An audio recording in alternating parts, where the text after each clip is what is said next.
Back in the fall of '87, out in the wilds of New Mexico's Ravens Gulch, I was Dr. Amelia Hartley, 6 months along with my first child, rattling along in that dusty stagecoach towards Silverton to fight a typhoid breakout. Folks there had heard how I'd beaten it back in Dust Creek last winter, and as one of the rare lady docs in these parts, I wasn't about to let stares or whispers stop me.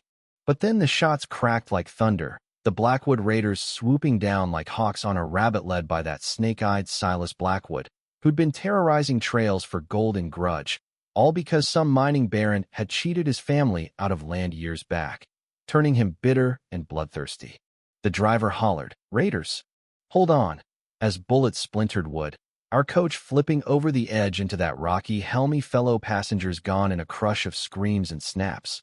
But I crawled out, belly heavy, blood dripping from a graze on my scalp, thinking, God, not like this, not with this little one inside me fighting too. Hiding in a jagged cave as wolves howled and smoke curled from the wreck below, I clutched my medical bag like a lifeline, whispering to my bump, "We're gonna make it, you hear?"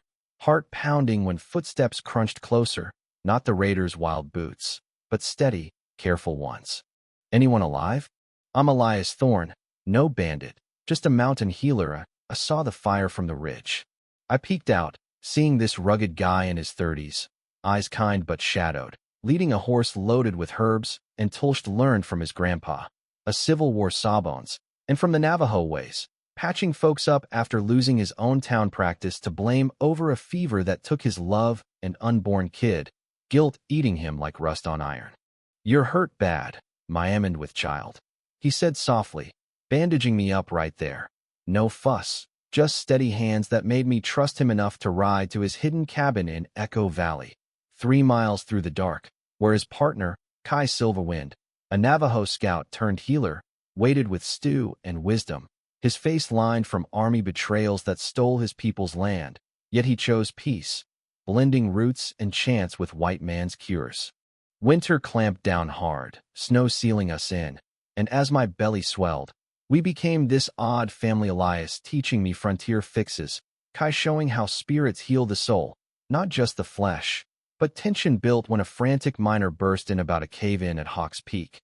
Men trapped, one with a mangled arm from a beam snap, all because the camp boss skimped on supports for profit, fueling that underground rage.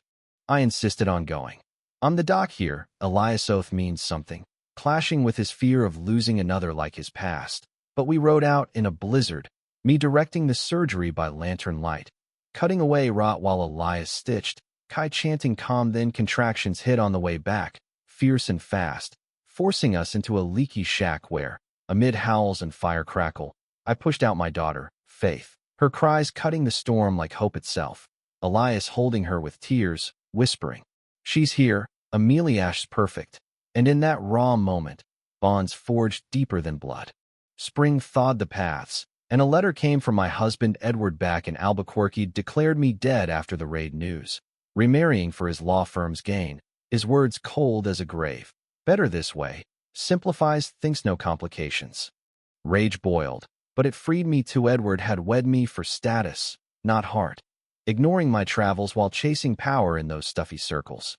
Kai said, "Spirits cut bad ties," and Elias, eyes vulnerable, confessed, "Stay, Amelia, I love you," and Faith. "She's mine in soul." I chose them, marrying under Navajo stars, building our clinic into a beacon for the broken, Faith growing wild and wise at 5, with a sibling on the way, our valley alive with healing laughter. But sometimes I wonder if Edward ever learned I lived. Would justice chase those raiders, or just stir old ghosts? What do you think? Was I right to vanish, rebuild from ashes, or should I have fought back in the courts? Drop your take in the comments. Share if you faced betrayal like that. Let's talk real about second chances and what home really means.